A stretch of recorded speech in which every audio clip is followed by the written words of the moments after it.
तो मोठा ठेवला पाहिजे. तर ध्येय असा ठेवला पाहिजे, जसं IAS ऑफिसर जर बनायचं असेल आपल्याला, त्याच्यासाठी UPSC करावा लागतो. UPSC म्हणजे युनियन पब्लिक सर्व्हिस कमिशन, संघ लोकसेवा आयोगाची तयारी करावा लागतो. त्याच्या माध्यमातून आपण IAS, IPS, IRS, IAS, SP आणि इतर जो स्टेट सर्व्हिसेस आहेत, तर त्याच्यामध्ये PSI, ठाणेदार, DSP, GI, IDG, DEIG, आपण अनेक क्षेत्रामध्ये ऍडमिनिस्ट्रेशनची स्टडी करून जाऊ शकतो.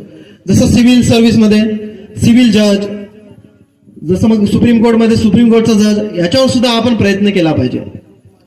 शिक्षणामध्ये शिक्षण घेत असताना पहिल्या वर्गापासून तर 10व्या वर्गाचा जो शिक्षण आहे तो खरा बेस आहे, तो खरा पाया आहे. आणि पहिल्या वर्गापासून जर आपण 10व्या वर्गाची तयारी जो करतो, तो पाया खूप मजबूत असणे महत्वाचा आहे.